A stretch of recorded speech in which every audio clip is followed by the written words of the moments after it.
Last class we have learned regarding the definition of thermodynamics, different thermodynamic systems and control volumes, then important properties which we will need in the discussion of thermodynamics. Today we will learn different laws of thermodynamics. We will start with the most important law of thermodynamics, that is first law of thermodynamics. In thermodynamics there are 4 laws. Zeroth law of thermodynamics,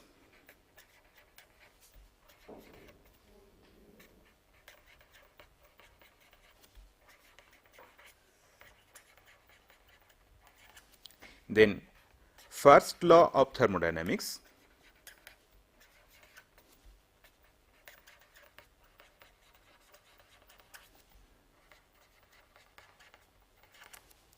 second law of thermodynamics,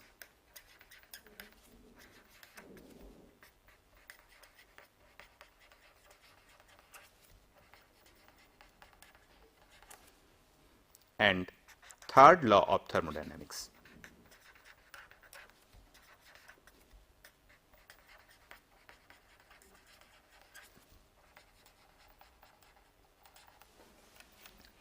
Amongst them, zeroth law of thermodynamics tells us or gives us a means for measurement of temperature. First and second law, they are very important as far as energy conversion is concerned, and we will restrict our discussion in this particular course in these first 3 laws, that means zeroth law of thermodynamics, first law of thermodynamics and second law of thermodynamics. Zeroth law of thermodynamics states that if two substances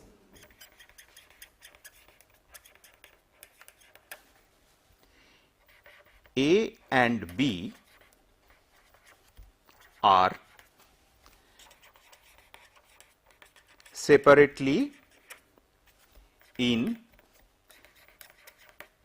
thermal equilibrium,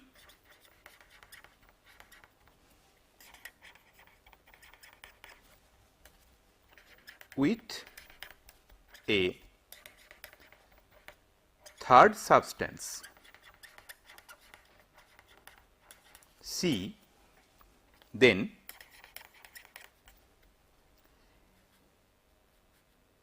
A and B are also in thermal equilibrium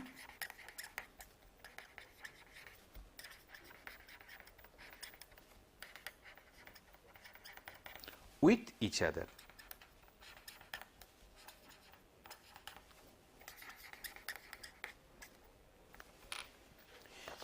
Symbolically, we can represent it like this. Let us say there are 3 substances A, B and C. A and C are in thermal equilibrium. B and C, they are also in thermal equilibrium. Then, according to zeroth law of thermodynamics, A and B also are in thermal equilibrium. So, symbolically we can represent the law like this. Now, it gives us a very convenient method or convenient principle for the measurement of temperature. We can take a small example and then we can understand how it is possible. Let us say the temperature of ice melting in water under atmospheric pressure is taken to be a standard temperature. If we take that as a reference, then with that reference we can compare the temperature of other bodies. But what we are doing, when we are having a thermometer, first we calibrate the thermometer, bringing it in contact with the melting ice at atmospheric pressure. Once the thermometer is calibrated, then the temperature of any other body that is measured with the help of the thermometer, then the third body is never taken in contact with the melting ice to see whether these two bodies are in thermal equilibrium or not. So, we can have a reference body or thermometer which is in thermal equilibrium with the melting ice, and then onwards we do not require the melting ice to compare its temperature with other bodies. So, that is how we are applying the 0th law of thermodynamics for the measurement of temperature. It is interesting to note that the laws of thermodynamics, if we see the history of their development, first law and second law were invented or they were proposed much before the statement of 0th law of thermodynamics was given. But for the development of the idea regarding thermodynamics, the discussion of 0th law that is needed before prior to first law and second law. That is why we discuss 0th law prior to first law and second law, then we go for first law and second law. Now, we will go to first law of thermodynamics.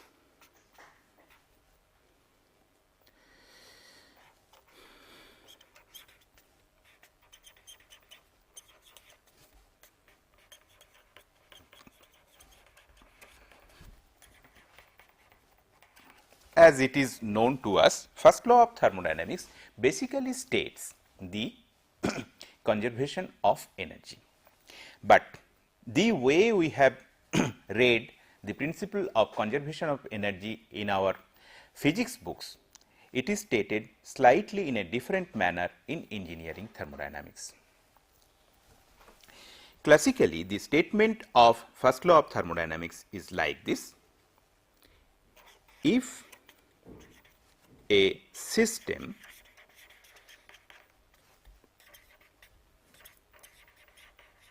executes a cycle, then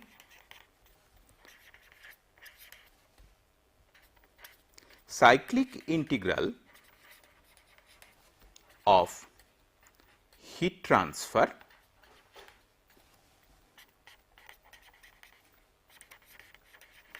is equal to the cyclic integral of work transfer.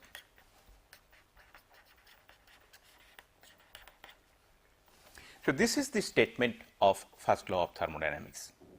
Now, it needs some explanation because it contains certain new term probably with which we are not familiar. Mathematically, we can write it like this: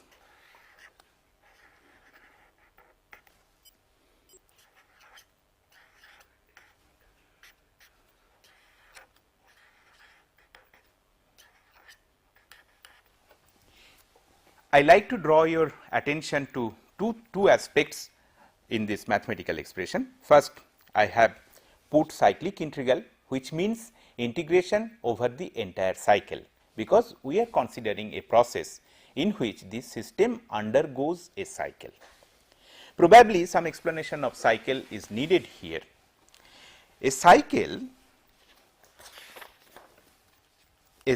can be defined as a series of process between identical end state. Let us say this is a thermodynamic plane, this is a representation of a thermodynamic process on a two-dimensional plane. Any two independent thermodynamic properties have been taken for representing the process. So, we can have, let us say, a series of processes, arbitrary processes, something like this, but the processes are such that the end states are identical. There is one process 1 to 2, another process 2 to 3, 3 to 4, and again the last process is 4 to 1, which completes the cycle.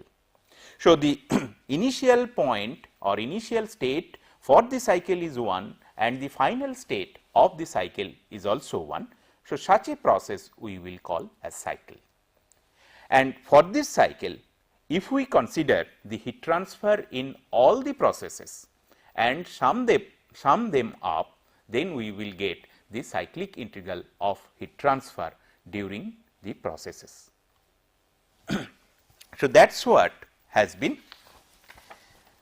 meant by the cyclic integral of dq. The second thing to which I like to draw your attention, that dq and dw I have used some sort of a different symbol compared to instead of the usual symbol which is used for representing a differential quantity. The usual symbol could have been dq. Instead of that, I have used dq because this is an inexact differential. This quantity is an inexact differential.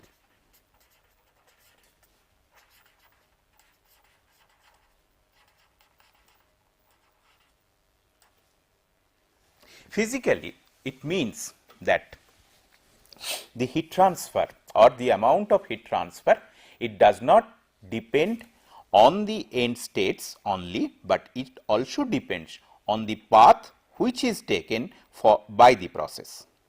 So, that is why to separate it or to make some sort of a difference between the property of the system and the quantity of heat transfer or the quantity of work transfer, we are using this inexact differential. So, it is important to keep in mind that heat transfer and work transfer, they not only depend on the end states, but they also depends on the process between the end states. Well, now let us apply the first law of thermodynamics, which mathematically I have written as cyclic integral of dq is equal to cyclic integral of dw for a cycle, and let us see what conclusion we can draw from that. Again I am taking a thermodynamic plane, and there are two state points on this thermodynamic plane 1 and 2, and let us say we have some arbitrary cycle. To represent this path, I am putting A here. So, one process of the cycle is 1A2, the another process by which the cycle is complete is 2B1.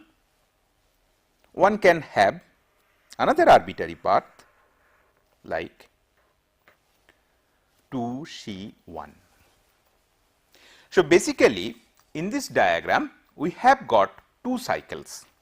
One cycle is 1A2B1 and another cycle is 1A2C1.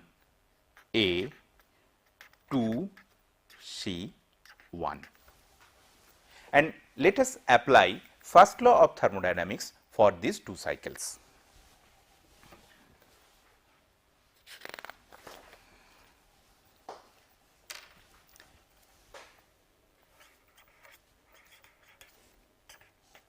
Cycle 1A 2B1.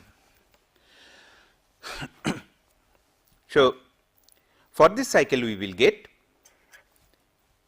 integration 1A 2A dq plus integration 2B 1B dq is equal to integration 1A to 2A dw plus integration 2B to 1B dw. So, let us say this is our equation 1. Cycle 1A to C1, that will give us 1A 2A dq plus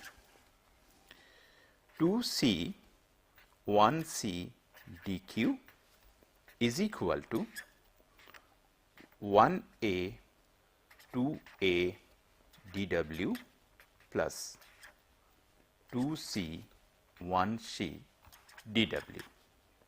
Let us denote this equation as equation 2. Now, if we subtract any one of the equation from the other, what we will get? Let us say we subtract equation 2 from equation 1. So, we will get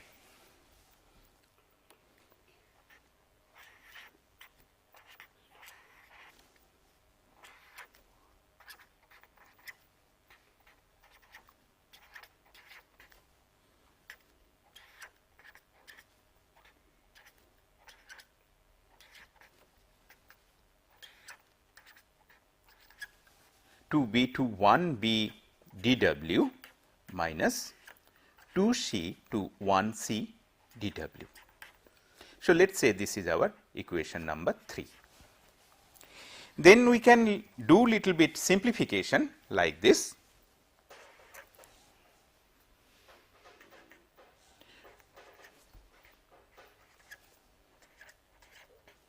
Minus 2b to 1b dw is equal to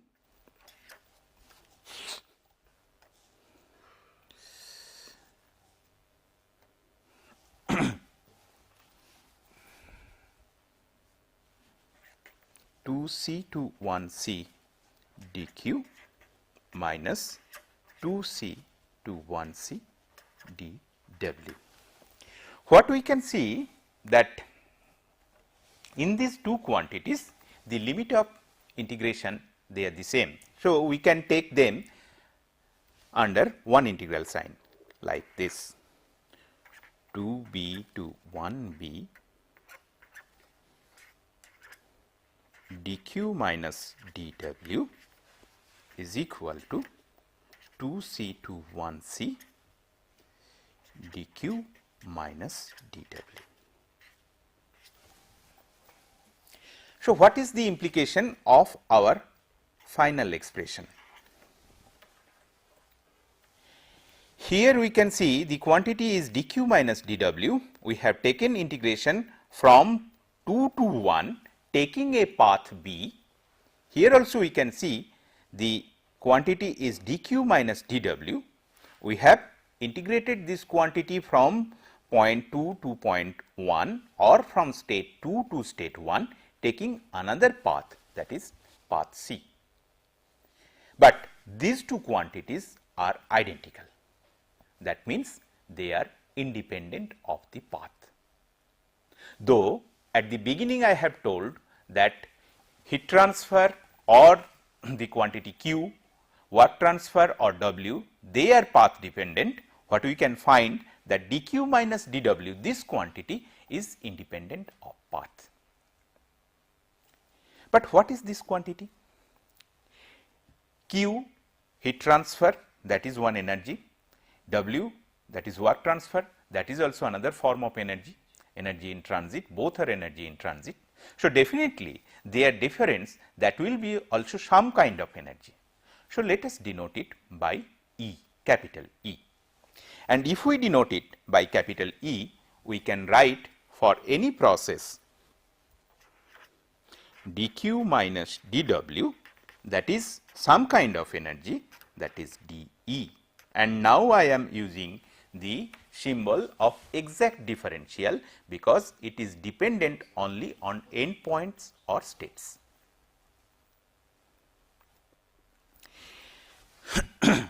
So, what we have achieved? We have started from the statement of first law of thermodynamics, which is given for a cycle, and from there we can write the statement of thermodynamics, or we can have some sort of mathematical expression what will happen only when only a process is there.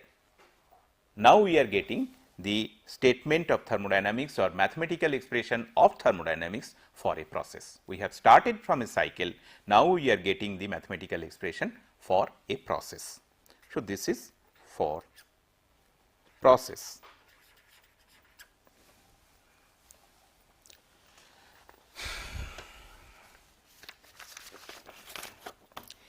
Now, we like to look little bit in detail what is this quantity dE. So, let us write down once again dQ minus dW is equal to dE.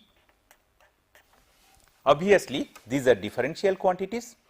If it is a finite process, we can integrate it, and if we integrate it, it will be like this. Let us say we are integrating it from point or state 1 to state 2. So, this is dQ minus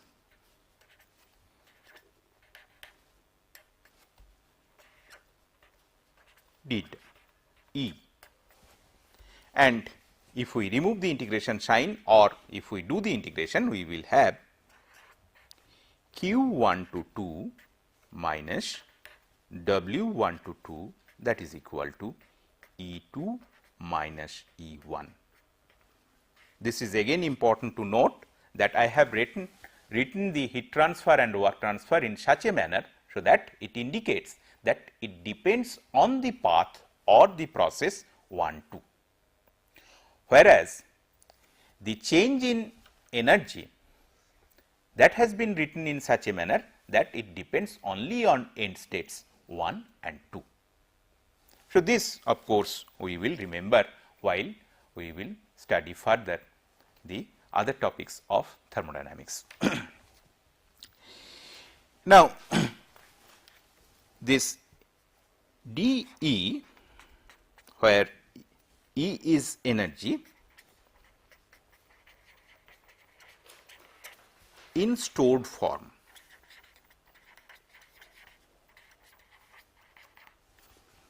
So, we can have different forms of stored energy, like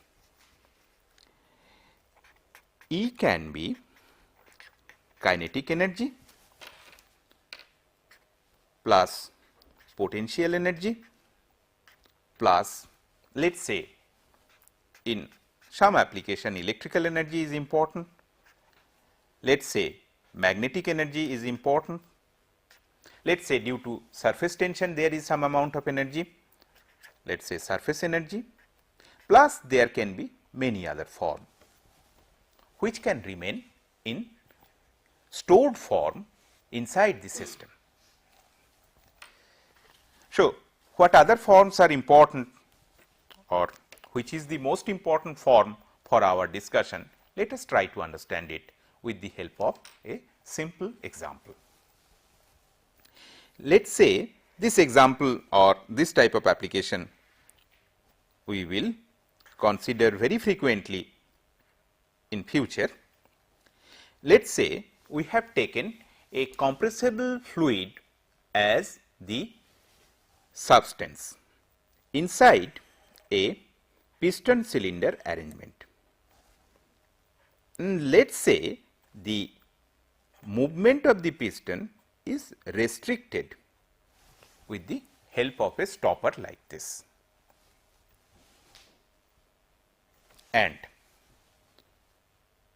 initially it is cold, it is at cold state, then we apply certain amount of heat to this substance. Then after certain time we remove the source of heat, and of course, to assess the change of state we have got some measuring instrument. Let us say we have got a thermometer here. So, we know it was initially at one state, let us say initial state is denoted by 1,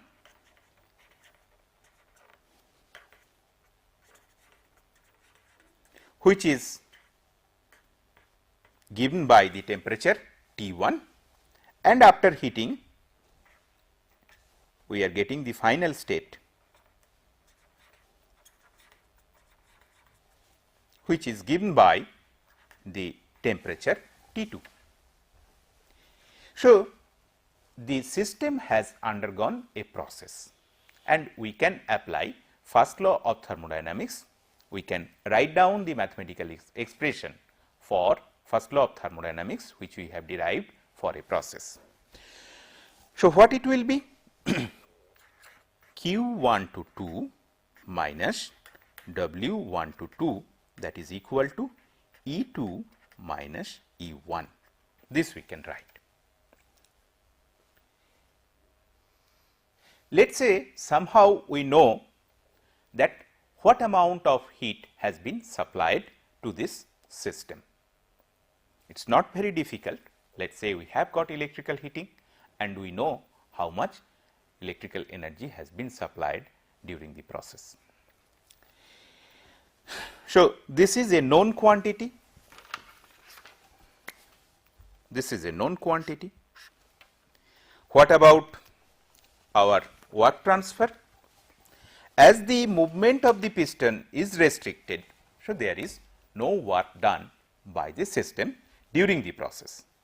So, this is equal to 0. So, we have supplied certain finite amount of heat and then we can see there will be certain finite amount of change of stored energy of the system for the process 1 to 2 or between the state points 1 to 2. Now, what is this energy? Well, there is no gross movement of the system. So, there is no change in kinetic energy. The system orientation has not changed. So, there is no change in potential energy and the type of system which we have taken, for that electrical energy, magnetic energy, surface energy, capillarity, etc. are irrelevant. Those are not significant. So, those type of energies have also not changed. Then there is some definite change in energy which is said by first law of thermodynamics, and also we can see there is change of energy by doing a small experiment, like if we remove these tops, then the piston will move in the upward direction, it will do some work, definitely there is some energy which is doing this work. So, what is this form of energy? This form of energy is known as internal energy. So, this is internal energy.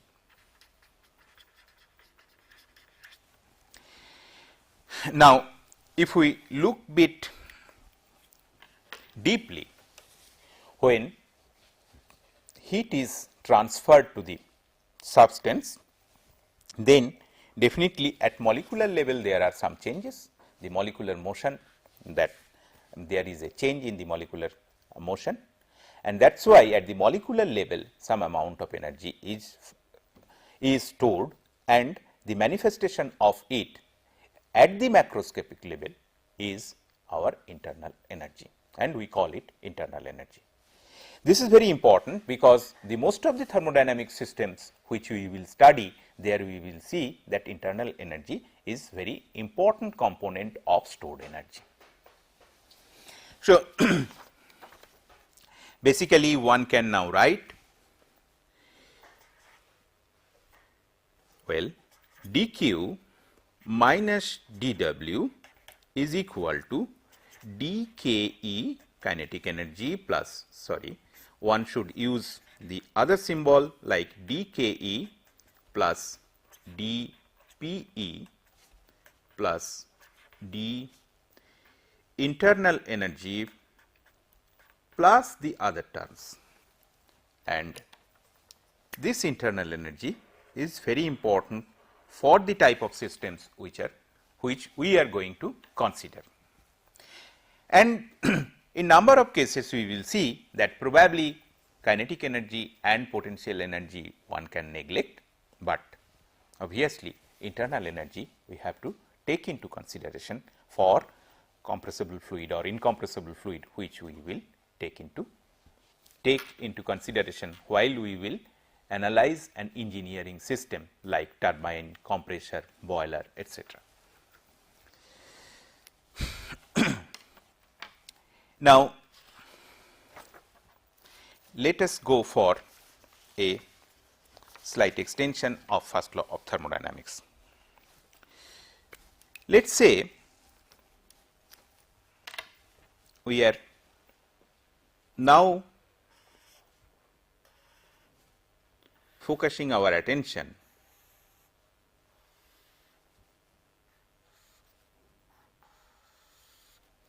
to some control volume where there is flow of mass.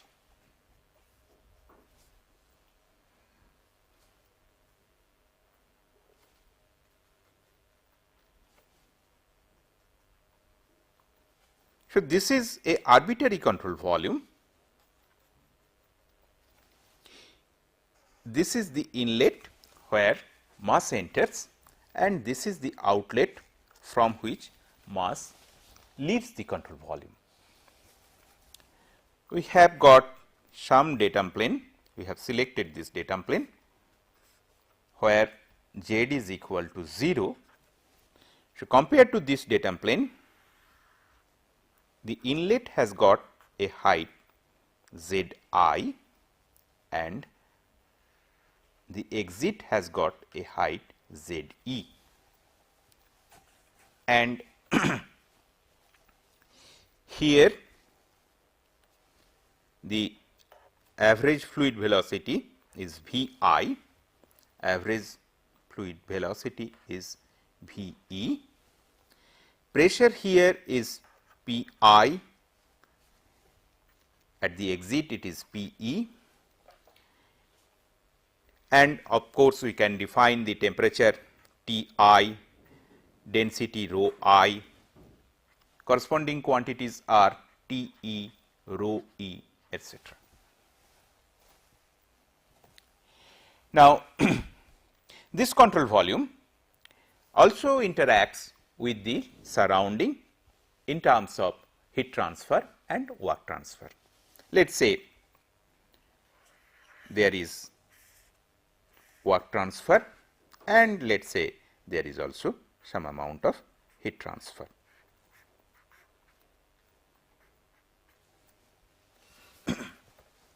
Now, we want to analyze the energy interaction of this control volume with its surroundings. What is the difference compared to the previous system? So, in the previous system we have taken a closed system. Initially we have considered a cycle and we really did not pay any attention to the mass transfer or to the transfer of material. But here we can see that certain material they are entering, certain material it is entering the control volume with certain velocity, pressure, temperature, etc., and it is leaving the control volume with certain other velocity, pressure, temperature, etc. in general.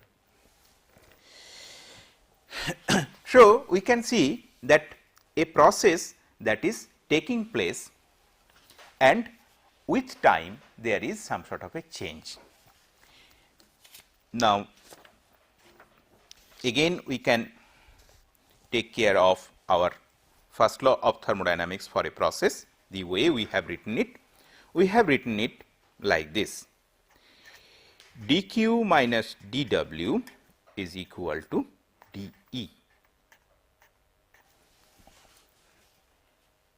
Now, if we are interested what changes are taking place with time, then we can modify this equation.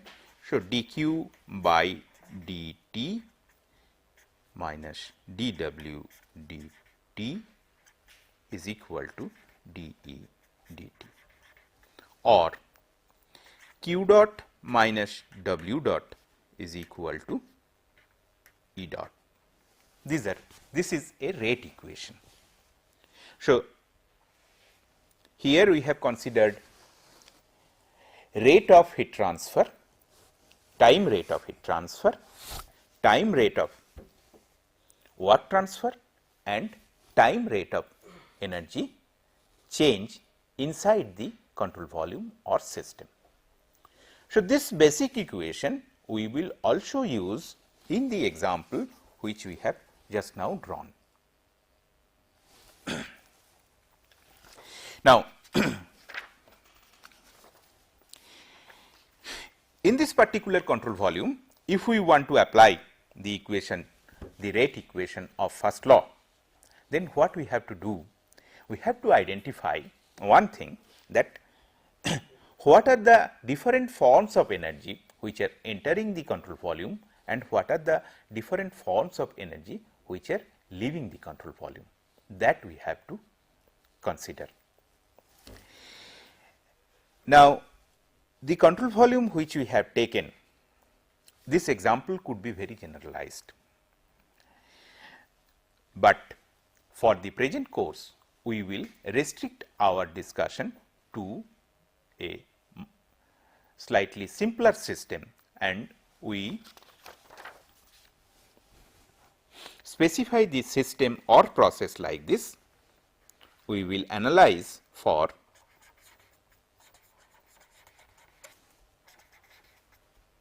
steady state, steady flow process.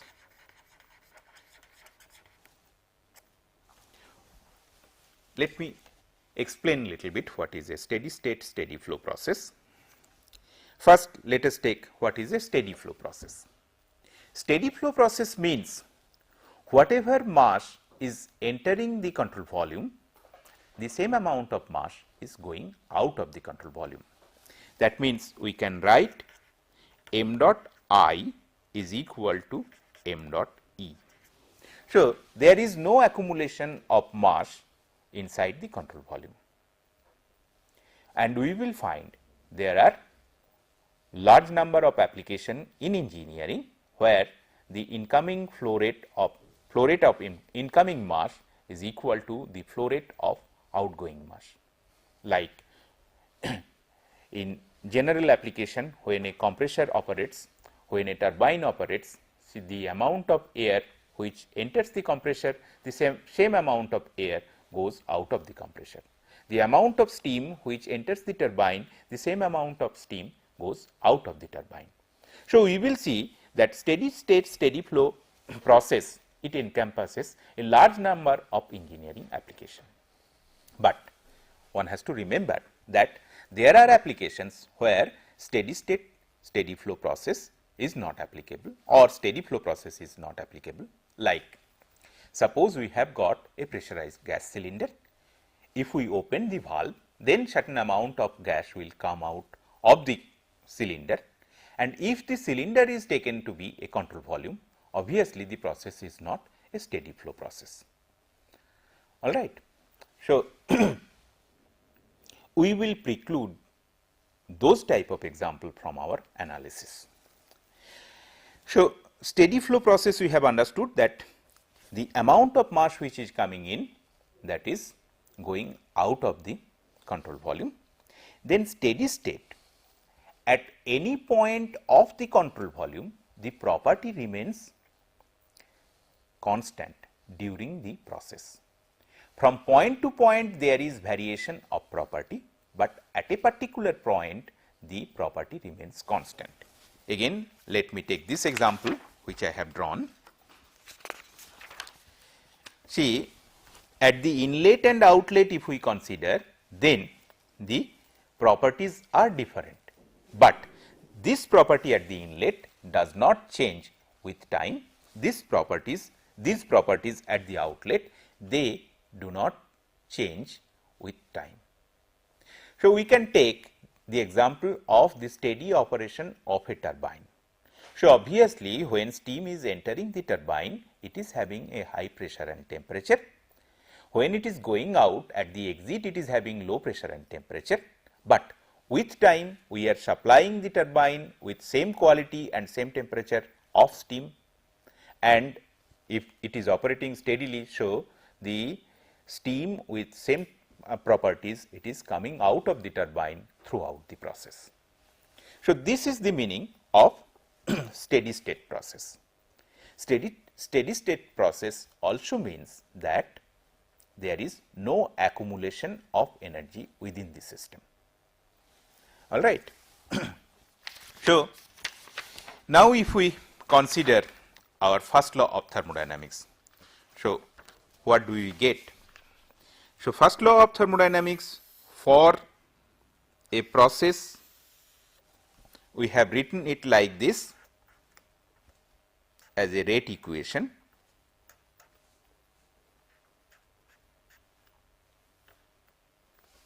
This is the rate of heat transfer, this is the rate of work transfer, and this is the rate of change of energy within the system. So, if it is a steady state steady flow process, then the right hand term will become 0. That means, within the system or within the control volume, there will not be any storage of energy or any depletion of energy. The amount of energy within the control volume or within the system will remain constant. So, that is what will happen in our example also. So, here also there will not be any storage or depletion of energy if it is a steady state steady flow process. Then from our common sense or from the knowledge of thermodynamics, how can we write the energy interaction or energy equation of this particular control volume? So, obviously, we have to, apart from the work transfer and heat transfer, we have to also consider what amount of energy is entering the system and what amount of energy is leaving the system. Now, there it is important to know energy in which form is entering the system and energy in which form is leaving the system. So, what are the different forms of energy? If we take a compressible fluid to be our thermodynamic medium, then what are the different forms of energy? Obviously, when the fluid is flowing inside, it is having some velocity, so it will have some kinetic energy. Now, this is our datum plane. With respect to the datum plane, the height of the inlet is different. So, it will have some potential energy. And as we have discussed earlier, that internal energy is very important for the type of system which we are considering. So, it will have some amount of internal energy. Well, it may have some electrical energy, magnetic energy, etc., but for our application generally those forms of energies are not present. So, we will not consider them, but kinetic energy is there, potential energy is there, and internal energy is there. Is there any other form of energy? Well, let us look bit minutely what happens at the entry. Let us say this is the control surface at the entry. Basically, this is an imaginary line. There is no physical barrier, otherwise mass cannot enter. So, here the fluid particles they are entering the control volume. Now, when they are entering, obviously they have to do certain extra amount of work, because here there are other particles. If we again take another figure, so these are the fluid particle which are already there inside the control volume, and let us say these are the particles which like to enter the control volume. So, these particles, these violet color particles, if they have to enter, they have to push the blue color particle and then they have to get inside the control volume. So, obviously, they have to do certain amount of work. Or if we look like this, that there are large number of particles, this particle has to push the front one inside the control volume. So, if this particle is pushing the frontmost particle, then obviously it is doing some work, and this work where it is going? It is going inside the control volume. So, when some fluid is entering the control volume, it is doing some extra amount of work and that work is going to the control volume. This work is known as flow work. Apart from its own kinetic energy, it is also taking some amount of work because it has to go inside a space where already gas particles or fluid particles are there. Okay. And we can calculate this amount of work. So, this work is known as flow work or flow energy. The reverse will happen when the particles are leaving the control volume. When the particles are leaving the control volume, outside the control volume there will be other particles, and let us say this particle is leaving the control volume. So, it needs a push from its back, and when it is going, it is taking this extra amount of work or extra amount of energy along with it out of the control volume. So, it will take away certain amount of work or energy from the control volume. Again, this is also flow work or flow energy. So, basically we will consider kinetic energy, potential energy, internal energy and flow energy, or let us say this is called flow work.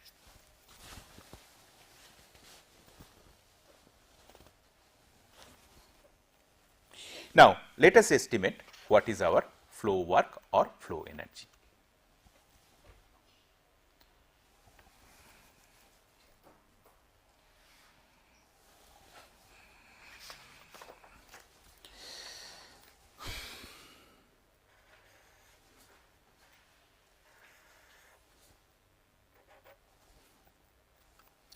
Let us say the fluid has a velocity v,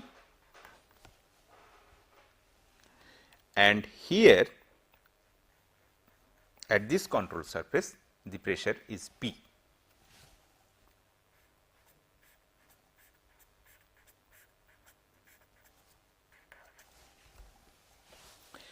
This area is A. So, the force is pressure is P, area is A. So, force is equal to P into A, that is your force. Then work done, that will be force into displacement, and rate of work done, that will be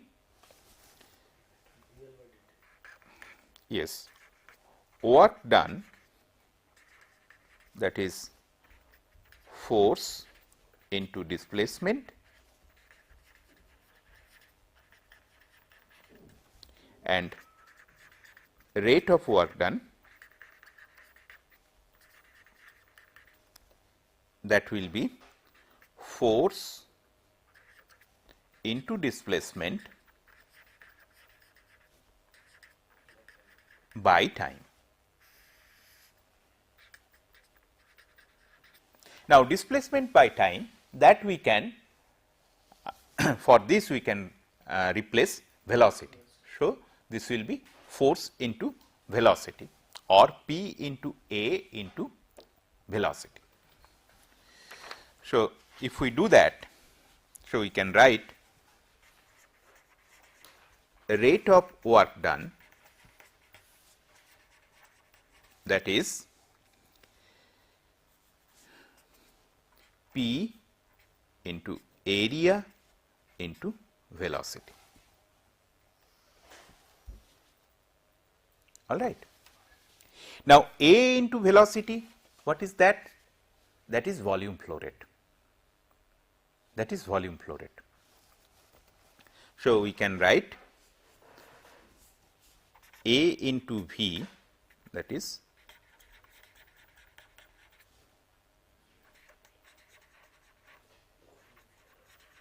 volume flow rate.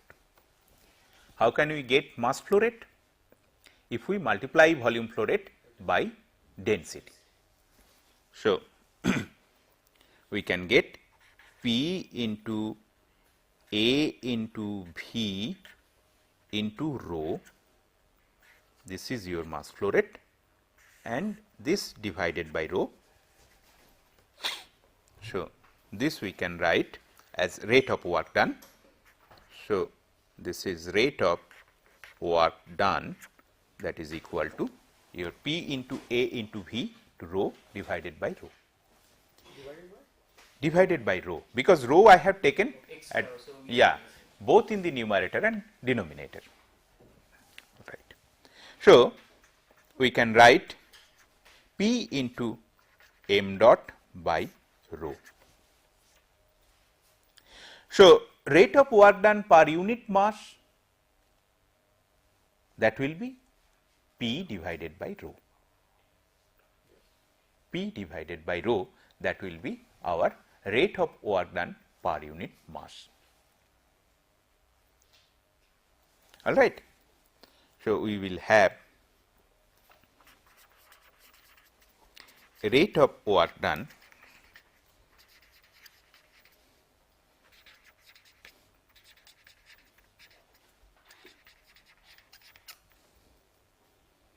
per unit mass, that is equal to P by rho.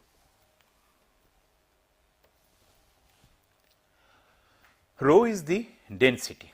So, it is the reciprocal of specific volume. So, we can now introduce specific volume, and then we can write this is nothing but PV, where V is the specific volume.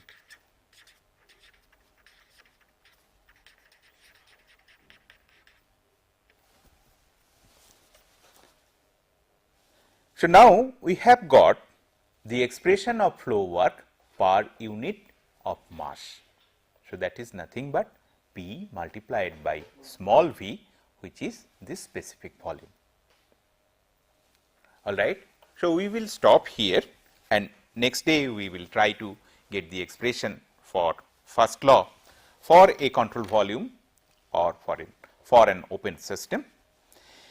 So, today we have learnt how to calculate the flow work or flow energy, and this is coming as P into V.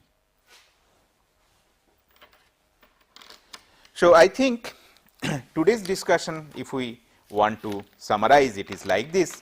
Today we have seen first law of thermodynamics for a cycle initially, then we have defined it for a process, and very important thermodynamic property, that is internal energy, we have some idea regarding it.